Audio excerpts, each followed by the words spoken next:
तिनलाई हटाइदिए षड्यन्त्र नै भएको छ यसमा कुलमान घिसिङ चाहिया छ देशमा षड्यन्त्र नै भएको छ यसमा कुलमान घिसिङ चाहिया छ देशमा जनतालाई उपहार कालो रात जनघाती सरकारलाई मुर्दाबाद जनघाती सरकारलाई मुर्दाबाद। नमस्कार अनि हार्दिक नमन। म राज धमला निश्चल हाल कतार प्रवासबाट।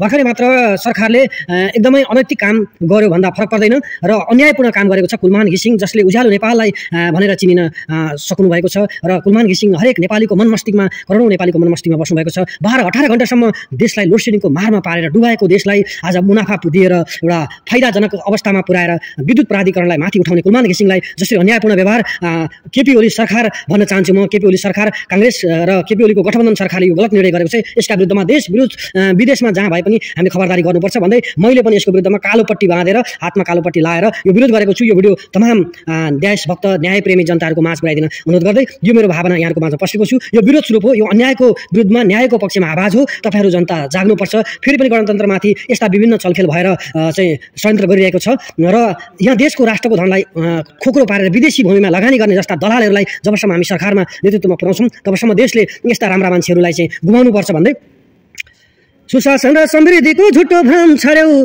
कुलमान घिसिङ हटाएर ठुलो गल्ती गर्यौ, आन्दोलन जन्माउने बिउ हाल्यौ, पानी सम्झी आगोमा घिउ हाल्यौ, आन्दोलन जन्माउने बिउ हाल्यौ, पानी सम्झी आगोमा घिउ हाल्यौ।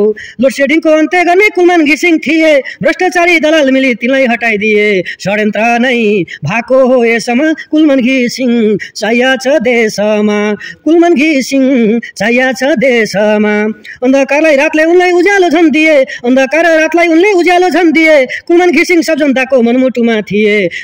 षड्यन्त्र स्वीकार्दैन कसैले कालो रात कुलमान घिसिङलाई जनताको सधैँ साथ, स्वीकार्दैन कसैले कालो रात कुलमान घिसिङलाई जनताको सधैँ साथ।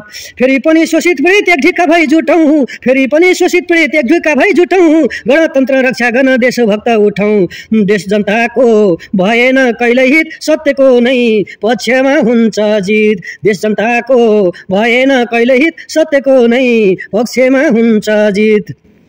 निरङ्कुश राजतन्त्रले न्याय दिने होइन, शहीदको सपना पनि राजतन्त्र होइन, धेरै सुन्यो झुटो तो भाषण भोगेकै हो हजुर निरङ्कुश शासन, धेरै सुन्यो झुटो तो भाषण भोगेकै हो हजुर निरङ्कुश शासन। विश्वास गर्दा यी गद्दारलाई धेरै दुःख पाइयो, नेतृत्वमा देशभक्त असल सन्तान चाहियो, असल सन्तान चाहियो। जनतालाई उपहार कालो रात जनघाती सरकारलाई मुर्दाबाद। लोडसेडिङको अन्त्य गर्ने कुलमान घिसिङ थिए, भ्रष्टाचारी दलाल मिली तिनलाई हटाइदिए, षड्यन्त्र नै भएको हो यसमा कुलमान घिसिङ चाहिया छ देशमा, कुलमान घिसिङ चाहिया छ देशमा।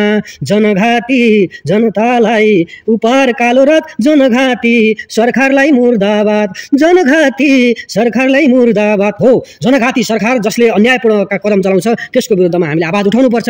गाउँ सहर तराई पहाड हिमाल जहाँसुकै देश विदेश जुनसुकै ठाउँमा हुनुहुन्छ तपाईँ कुलमान घिसिङको पक्षमा हुनुहुन्छ, उज्यालो नेपालको पक्षमा हुनुहुन्छ र देशलाई समृद्धितर्फ लान चाहनुहुन्छ भने तपाईँले यो भिडियो चेतनामूलक अथवा सन्देशमूलक हिसाबले तपाईँले सेयर गरिदिनुहुन्छ। हाल प्रवास कतारबाट पनि आज वैदेशिक रोजगारमा गएको एक श्रमिकले अन्यायपूर्णको विरोध गर्दै यो भिडियो प्रस्तुत गरेको छ। हस्त नमस्कार, तपाईँको दिन शुभ रहोस्। यो भिडियो मन परे कमेन्ट लाइक सेयर गरिदिनु होला। धन्यवाद।